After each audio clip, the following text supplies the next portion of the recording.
Un mēs šobrīd arī redzam tādu viedokļu sadursmi, kur mēs redzam, ka ASV ļoti iet kopā ar Izraelu.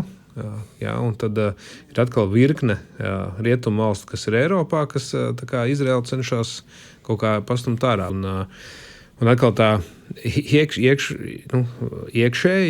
mums šeit tie strāvojumi ir pret Izraelu, un tāds antisemītisms nav pazudis. Jā, ir kaut kāds varbūt vēsturiski pastāvoša daļa antisemītismu, bet te ir kaut kāds jauns strāvs saistīts ar tādu kreisās ideoloģijas, ar volkismu un tādām lietām, atkal ietekmi uz skatījumu uz Izraelu un uz Palestīnas jautājumiem, uz Palestīnas arābu jautājumiem. Es gribētu sākt ar to, ka tātad ir jāņem vērā, ka Izraela ir vienīgā demokrātiskā valsts savā reģionā. Tātad viņu apkārt ieskauj valsts vai nu autoritāras, vai nu totalitāras.